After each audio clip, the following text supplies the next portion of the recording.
Hello, nonprofit leaders. I'm Sarah Olivieri, your host, and this podcast is here to assist people like you, executive directors, board members, and other nonprofit leaders make a bigger impact with insights, tips, and lessons learned from nonprofit leaders and experts. Having been an executive director, a board member, and now a consultant and coach, I truly understand the challenges you face. And that's why I'm here. I'm all about working smarter, not harder, so you can make a bigger impact without the burnout. And so is our sponsor, DonorBox. DonorBox isn't just a suite of helpful fundraising tools, it's a partner that helps you raise more money and supports you in retaining your donors. I love their forward-thinking approach.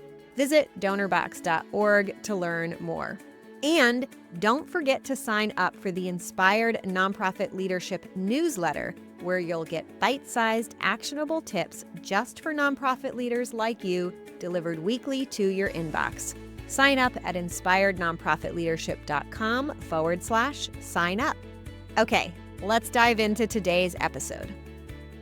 My guest for this episode is Tom Ulbrich, who is an entrepreneur, educator, speaker, author, social sector CEO, and currently the CEO of Goodwill of Western New York.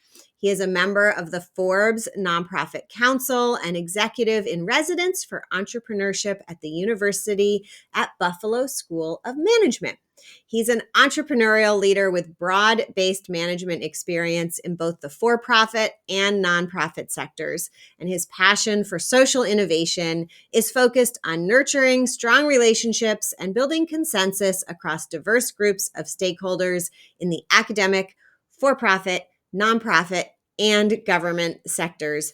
Welcome, Tom. It is such a pleasure to have you. Thank you. Thank you. I'm excited to be here and happy to have a chat with you.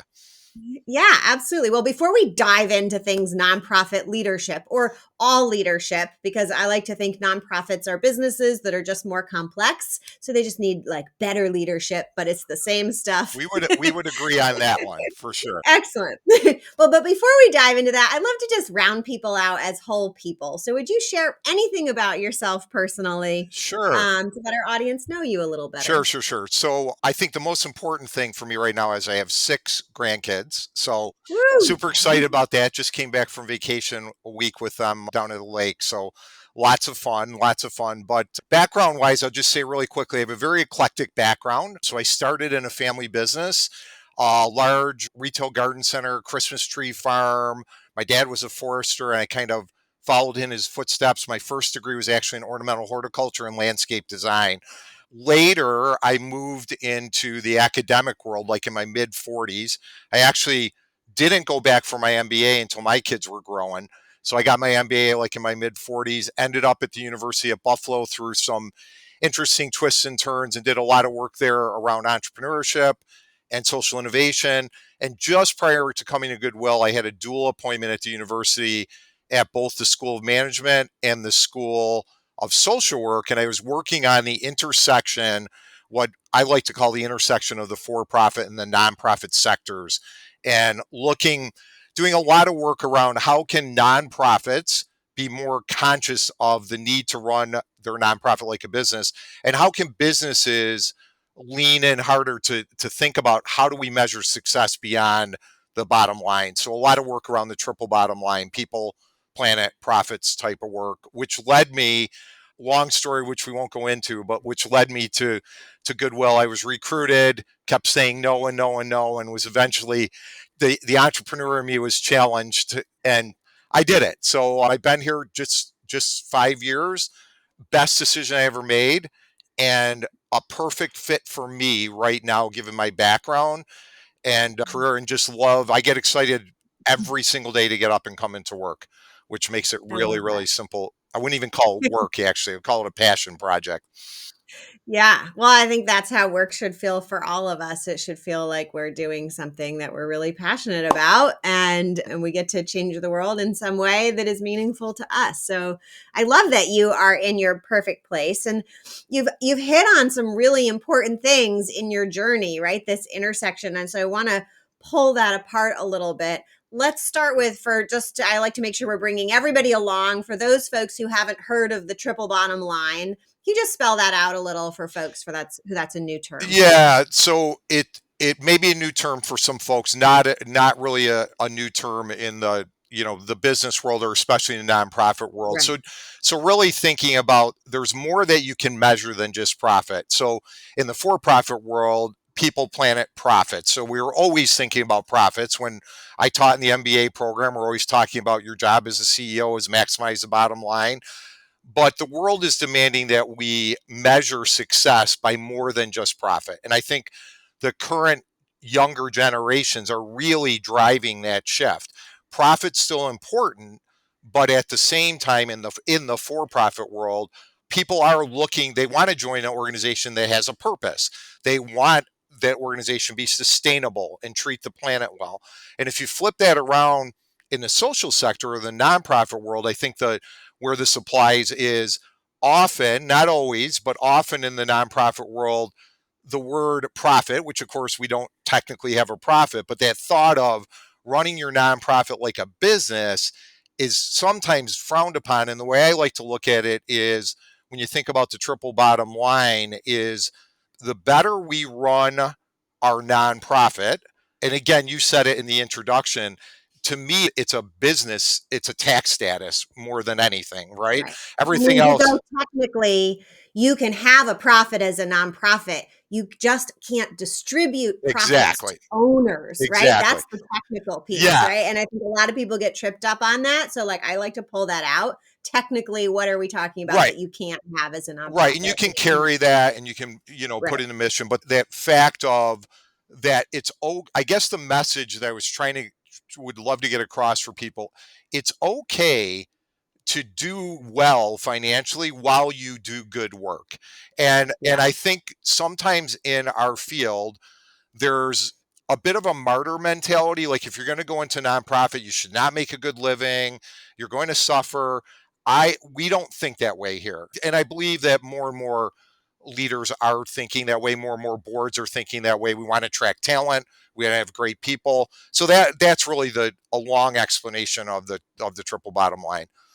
Yeah. Well, it's brought out some key pieces. And I'd love for you, as someone, because I completely agree with you. And it's not just that it's okay. We actually are more likely to make a bigger impact, a True. better impact when we have talent, right? When people are receive enough pay that they're not being poached by the for-profit industry, or forbid that they are in needing of human services themselves, Right. right? Like nonprofits who pay so little that their employees are receiving, benefits for being so below the poverty level. I wonder if you can run down for us, just like the logic, because I think it's easy to say, yes, like paying people more, doing well financially is a good thing for nonprofits. But what have you seen, like, whether it's a real example or hypothetical example, if you don't have enough money, what is that? Chase that down. Like, what does that look like? Or when you do have enough money, what does Yeah. that start to look Yeah, like? What are the no, ripple effects? that's a great question. I think the difference between having enough money and not having enough money is huge. And the number one area is people, right? Any business, if you're not thinking about people first, you're not going to be successful. And you nailed it when you said it's the ability to attract, develop, and retain talent. And we Hmm. here invest a ton in that work. I'm not going to say we have it perfect. It's always a work in progress, but that you've got to be able to attract and keep talent. I've been fortunate, like our senior team, I just passed 5 years here. Our entire senior team is still together, which is really unusual for people to stay together 5 years. But having enough money enables you to pay people well, but it also enables you to invest in. I'll give you an example. Our board supported this, but prior to our turnaround post COVID-19, I came May 1st, 2020, in the middle of COVID. That gave us an opportunity to make some changes that we probably didn't have. But prior to that, we never did have any real excess here. And with that comes, I walk through the door and it's like, wow, are we going to attract talent in this office? So, for instance, we've spent probably close to $1 million upgrading facilities and all that. That's why having money is important, and not to create luxury at all, but to have something a younger generation wants to come into: shared workspaces, meeting spaces. All those things are important to people. So not only the mission that you do, but what it feels like to come to work every day, and having money allows you to do that.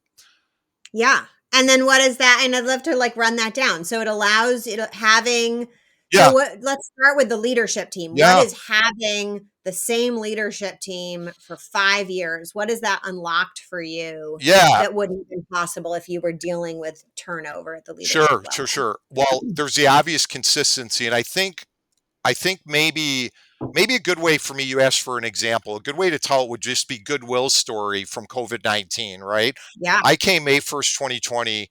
They we had the prior CEO was retiring, was a beloved CEO.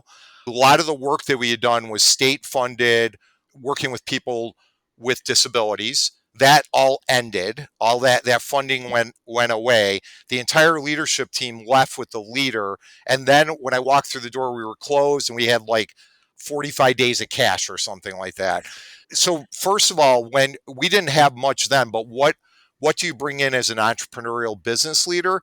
I think what you Mhm. bring to the table is that ability to innovate and move quickly. And sometimes that doesn't happen, but COVID-19 became an opportunity despite how horrible COVID was and the many people Right. that passed of it. For us, it became an opportunity to reinvent ourselves, in the future. And part of that process, back to team, why is team important? Because I think to be successful, especially a lot of nonprofits, maybe I don't want to keep saying a lot. Some nonprofits don't think this way, but I believe just like a business, you have to create a really bold vision and a strategy that people can rally around. And my job as a CEO is to carry that flag every single day. And that's the job of the senior team too. So back to when you're successful, you can hold on to talent. That vision stays fresh. It keeps the people here that you want here. And then you have, why do you need that talent? All the challenges around change management, right? We're going through Yeah. this massive change, which requires communication, consistency, repeating things over and over, educating. Org structure played into this too. Like, do we have the right organizational structure?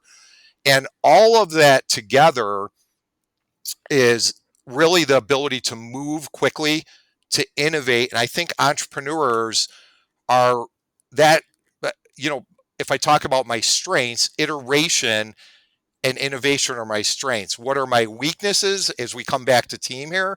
Execution. So a lot of entrepreneurs are ideators and really good at it. I can see where we need to go, create the vision, but back to that team, why is it so important? That team executes every day and says to me, Tom, you are like crazy today. Like, we got to back the bus up and do the other 30 things first. And Right. I think that senior team and having that diversity in the team and having those people that you trust, that are operationally excellent, that are willing to be a good team member, and you're not the CEO. The CEO is a one title that is relatively unimportant in the day-to-day operations, to be honest with you. Right. And having those people around you, understanding what your strengths are, what your weaknesses are, and investing in them, I think is, super, super important. And then finally, I'll just say what I think is a really great management team does when you're trying to grow something quickly. We've tripled our business over the last 5 years, so we're growing rapidly, is the ability to mitigate risk. And Mhm. having that team in place, a good CFO, good operational people, good heads of workforce development, because I think people think about entrepreneurs and a lot of times they think we're risk takers. And I would Mm. say Mhm. no. I would say we're not gamblers. We're No. good risk mitigators. We're willing, once it's in our favor, willing to step forward. We don't need it to be 100%, but I rely heavily on my senior team and the management level down to say, okay, there's a risk here. Have we mitigated the risk? So as we move forward, we're not exposing the company to any type of danger. And that's what's different, I think, in the nonprofit world. there's an expectation that you won't make a mistake that you might make in a Yeah. for-profit world. Like there's not that room to mess up and recover sometimes. So, I'll kind of Yeah. stop there. I could talk about There's this forever. So, There's so much gold there. A few things I want to highlight for our listeners. One, just for anyone thinking about this risk issue, and if you're thinking like, I'm that visionary too, and how do we like reconcile innovation and this nonprofit culture of don't make a mistake no matter what, which by the way, I think, for those of you out there, that culture is hooey and you should just ignore it. But if we reframe risk taking as experiment running, and people who are good at running experiments learn a concept, whether you've labeled it or not, of safe to fail experiments. I mean, you learn to design experiments such that the consequences, if the experiment, doesn't achieve the result you were thinking it might, it doesn't matter, right? Like, no, right. but it's not gonna like ruin the bottom line. No one's gonna get fired, right? But it was worth investing to discover if your theory was right or wrong. And this actually is a safer way to grow. And avoiding all risk is actually a risky way Yeah. because you will not grow. You'll stagnate and fold. That, And that serves nobody's mission to basically that's a take great no that's a change great action. summary of how to think about it. And if you think about entrepreneurship and what you just said, and innovation nonprofit, they're very much exactly the same thing. In the fact that, Yeah. to me, what you just said is, I call it 2 steps forward, 1 step back, right? You take a couple steps forward, you evaluate, and you constantly iterate and adjust. If you just plow ahead without your point of mitigating it, that can be dangerous. But if you're taking baby steps towards a bigger goal, you're learning, you're adjusting. And I think that's one thing not think good entrepreneurs do that really well. They're willing to adjust. Yeah. And that's They're like change junkies, yeah, right? They're like, yeah, let's yeah, try this, let's try that. Now we'll go here, yeah, right? yeah. And that can drive people a little crazy, but that's how you can get forward without really hurting things. And I think another thing I challenge our team to, that I noticed when I first got here, when we're looking at solving a challenge or a problem, let's talk a little bit about moonshot thinking. Have that 10x solution mindset, and not always have to do it with people. So if Yeah. we have this theory of less people being paid more. So if we want to pay people well, let's not just constantly look to add people. Like, is there technology? We don't want to shrink people, but is there technologies or something else where we can serve more people with the same amount of people? And the team here has done a great job. We will have at the end of this year tripled the business, and we've added 20 headcount. So we've gone from like Yeah. 240 to 260 employees, which is just phenomenal. And people are being paid more. And that's all the mindset of the team, and the Yeah. willingness to say and get excited, which goes back to our very first thing we were talking about, is vision. You've got to, I call it ignite and excite people. That's Yeah. sort of Yeah. our job, like CEO's chief energy officer. Like, how do you get people Absolutely. excited? Yeah. I think, what the thing you described too about that importance of the leadership team is the person who's naturally an amazing visionary, like future thinker, running ahead. I have a drawing I use where it's like this person with like crazy red long hair, and they're like running ahead of everything else in the business or the nonprofit, which you kind of described yourself as. Those people need to be freed up to go do that, because that's how you find your next moves. But we need a buffer, and that's where you need like a separate leadership person who says, that's great, Tom, we'll go there, but we're not going there right now, Right. right? We're not going there as fast as you would have us go there, because you're a mile a minute, you're the 20 steps ahead guy, where, we're going to put in a plan that makes sense for the resources we have now and Yeah. doesn't like give organizational whiplash. So having that operational leadership team that you've described is so key. It makes me think book Traction Yes. around the yes, You right. know, So they talk about yeah. the integrator, right? And the visionary. I like to describe the integrator's role because I like to name roles in terms of the outcomes. So I like to think of it like the visionary is in charge of the going in the right direction Right. and the integrator, which I call optimum speed and capacity, right? They're about making sure we're optimizing and we're moving at the right speed for our capacity. And if we need to move faster, we're increasing our capacity.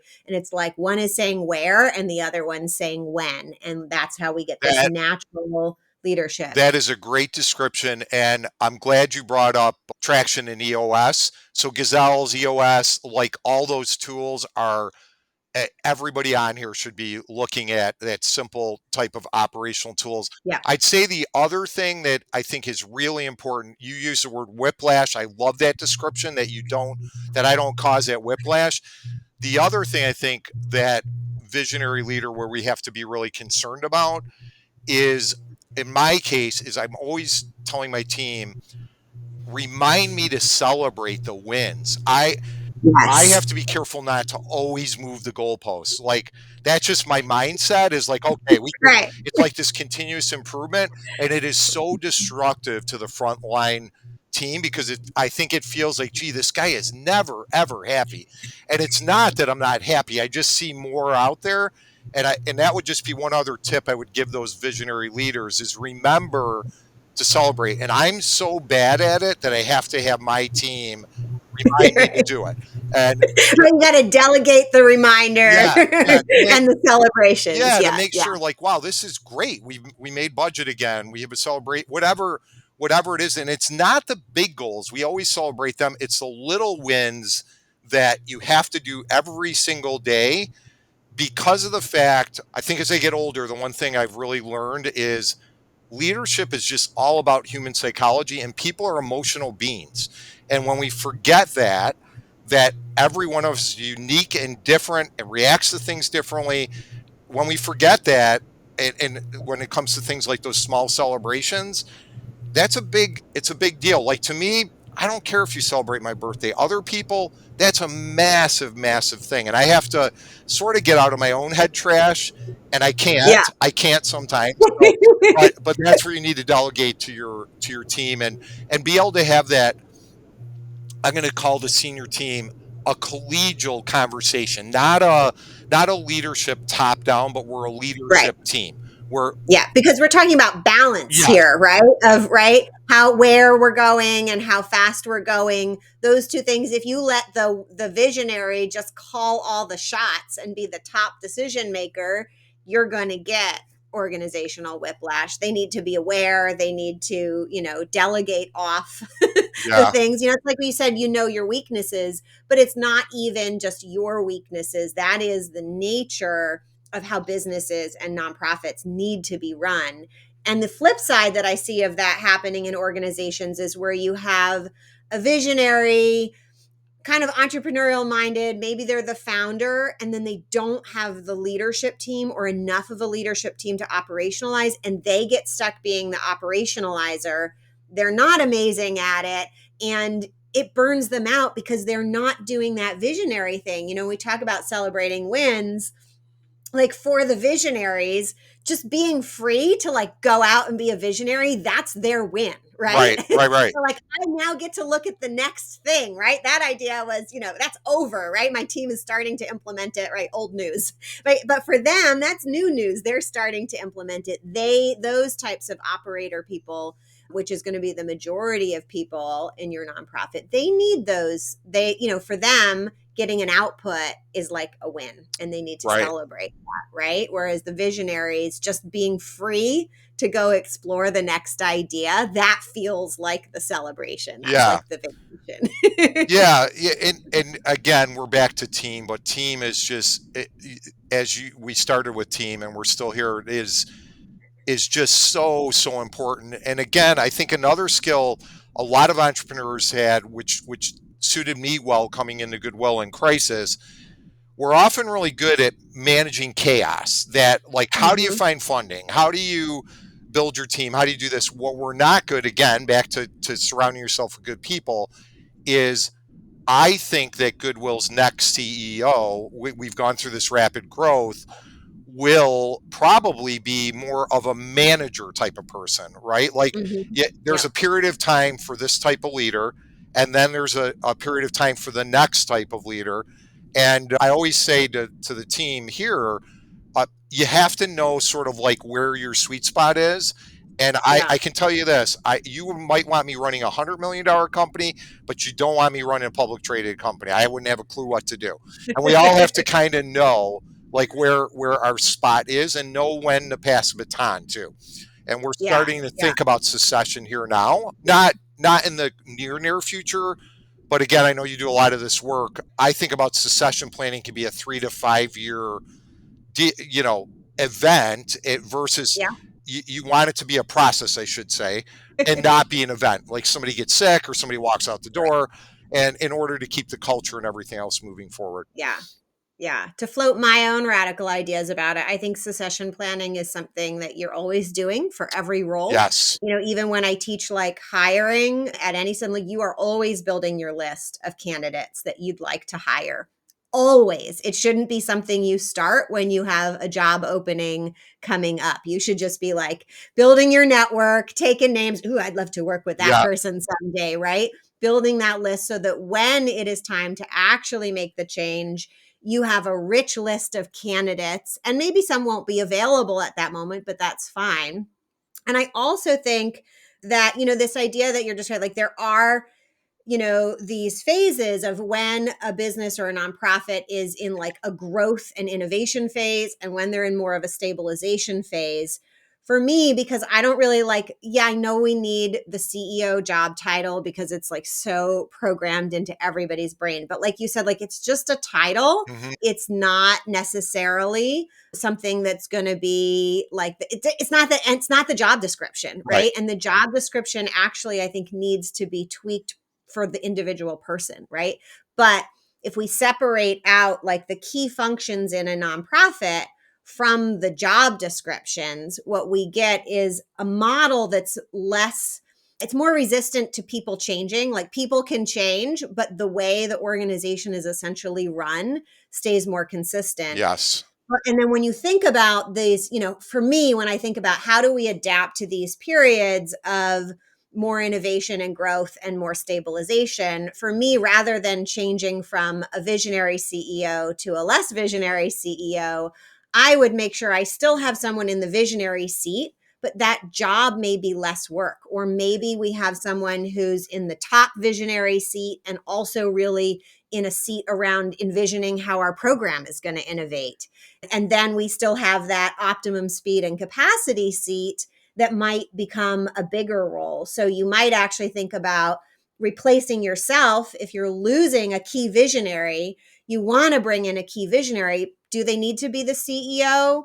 Maybe, maybe not. Could they be the CEO, but it's a different way of Sure. CEO? So instead of like being the key kind of team builder, they're building something else. Or maybe it's a part-time CEO who's being that visionary. But I still think we always need an element of the visionary Yeah. because we need someone to catch when that organization needs to grow or change again. We need someone who will catch that so it's not a Yeah. surprise. What do you think about those Yeah. No, ideas? I think that's really dead on. And I think maybe another way to say it, it's the speed of innovation. So we just happen to Yeah. go through this period, the need to innovate greatly because of circumstances. And I would agree with you. If you're not growing and innovating, you are dying. And I guess maybe the difference is the speed. And I want to go back to you talked about always having a list. I have one actually right in a pile next to me. I call it Yes. my virtual bench. So I've got Yep. a list of people as we come across them, like, wow. And I think that's another great tip for people to have that virtual bench of people, and not just for the senior team, but probably, yes, I've talked a lot about the critical need of senior team management, but we're now actually really investing hard down the next layer where you have those frontline managers that are doing the Yeah. everyday work. That needs to be part of your virtual bench too. 100%, 100%. We can't ignore like really any part of No, our team. They're no. all critical. So I like feel like that the theme today is right. Like your team is like your lifeblood to me. I think of it's the fuel that Yeah. makes the system of running the nonprofit and getting the impact work.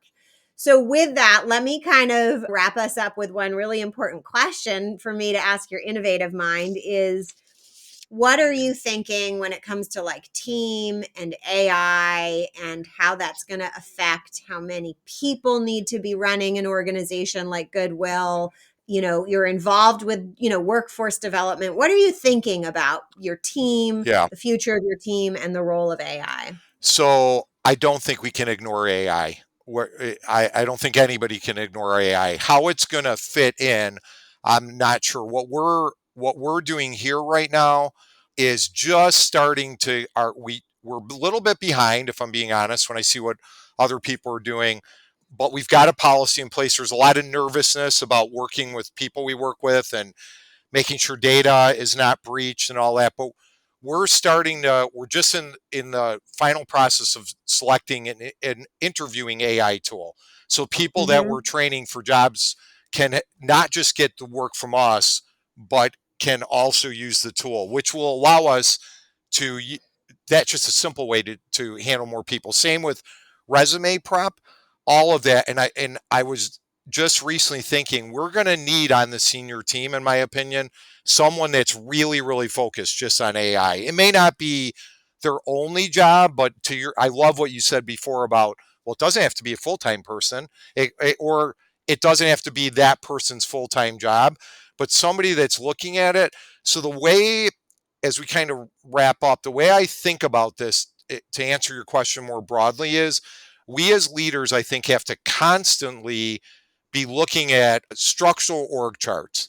So, Mm-hmm. and I think a lot of organizations don't do the org chart of what we need 3 or 5 years from now. Or if they do try to do it, they do it with the people that they have. Because Yeah. the challenge is, you want to, in my opinion, you want to talk about the structure that you need to be successful, and then you can go back and plug the people in that you have, or upskill the people you have. And I also think in the I nonprofit, just that is so, so important, yeah, and I hear so few people say that. I feel like I'm off in my like, by myself being like, "It's not about the people, it's about the it's structure." Can you totally, say that again? I wanna hear yeah, you say yeah, it, yeah. say It's it all again. it's all it's all about the structure. And if you look at people while you're looking at future structure, you make bad structured decisions. And I Mhm. don't care how good a leader you are, I don't care how good you are at making tough decisions, we still have that human interaction. And I would say the hardest thing, in my opinion, to do and to be a good leader is, it is your job to make the unpopular and hard decisions. Hopefully, they're few and far between. Right. And when you're growing, especially an organization that's growing rapidly, sometimes what got you here won't get you there. And that could be Yeah. me, maybe me too. I don't want to, it could be the CEO, it could be the That's right. CFO, it could be This is anybody. all code for you're probably gonna have to let people Go. go, Yes. Yeah. which I Thanks. like See, to I say don't instead even of want to say firing it. people, right? Yeah. Right? Yeah. We have to free people from what has become a bad fit that might have been a good fit at Yes. one time, but I guarantee if it's not working for you, it's probably not working for them either. And so I like to think of it, we're not firing people, we're just freeing them It's a good way. to be spread their wings and go on their way. And I think this is especially important in nonprofits for people to take in, is that because of that martyr mentality you talked about earlier, your people who are unhappy or just not or feeling that misalignment, they are less likely to quit in a nonprofit because they're worried about leaving you high and dry. Yes. They're worried about disappointing you. They're worried that it will hurt the mission. And but they're not gonna, you need to be the one, like you said, Yep. And to they're bring up often the to your point, conversation. when and I try to do it as infrequently as possible, but we do it when we have to. And often, you said it, it's never about a bad person ever. It's about fit when you really, Yeah. really come down to it.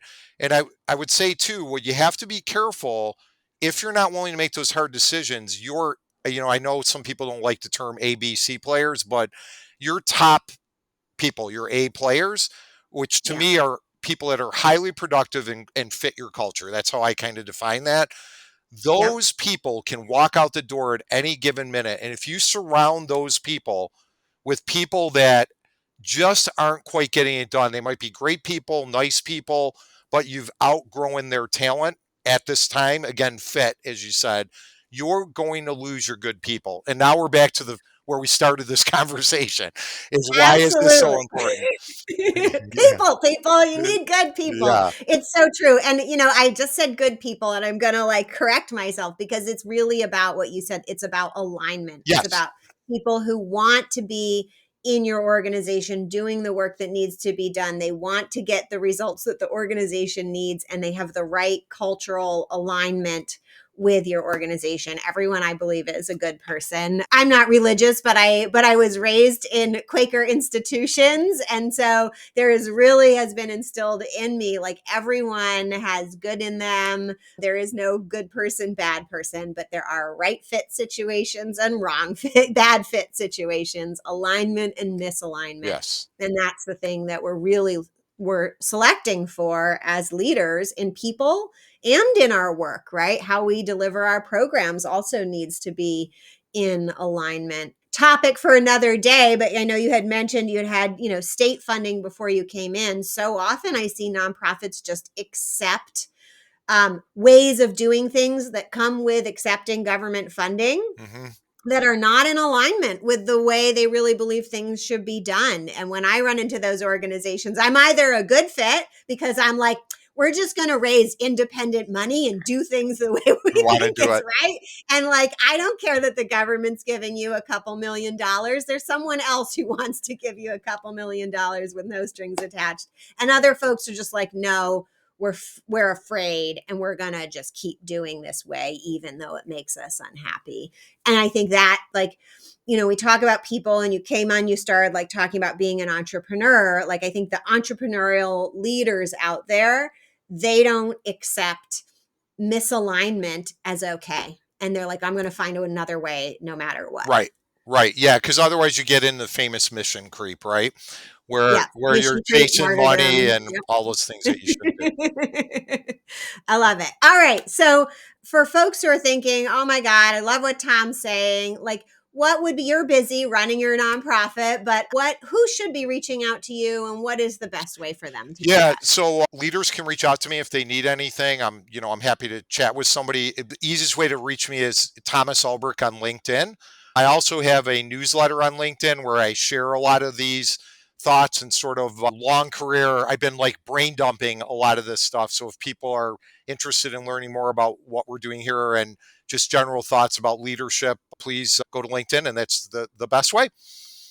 Excellent. Well, thank you so much, Tom. It's been such a pleasure. And thank you out there for listening and all that you do to make our communities better.